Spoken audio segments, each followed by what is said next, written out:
Hello, in this video we are going to install Strapi and then change the login logo of the Strapi application.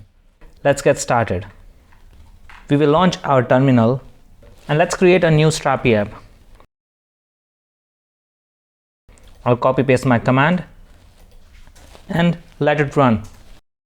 You can customize how it installs, like changing from JavaScript to TypeScript, but for this demo, quick start is fine.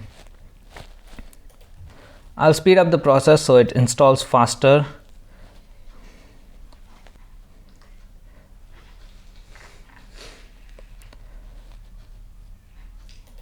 And it should be done right about now. It will automatically build the admin UI and launch it in the browser.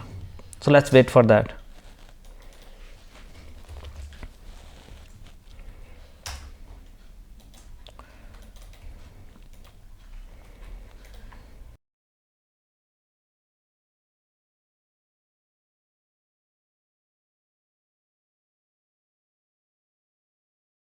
So there we have it.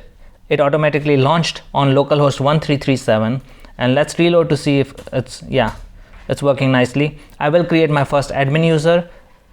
Without that you cannot interact with the admin panel. So I'll just give in some dummy details, fill in some password,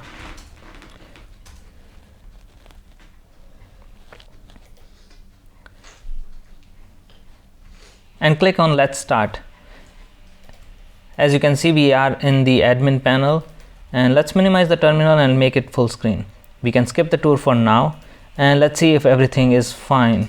So we can go to content type builder, see if we can create a new collection type. Everything looks good. Let's now move to settings, where we can do the customization options. Two of them that are visible here are menu logo and auth logo. So let's first select the file for auth logo.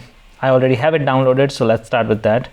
You can click on upload logo, which will save it inside your media library, and let's select another logo for the menu logo part. Once you click save, you will see that it automatically changed the logo that is displayed in this admin dashboard, and we can also log out and see that the login logo is also changed. Well, that is how easy it is to change the logo displayed in the admin panel of Strapi. Thank you for watching, and I'll see you next time.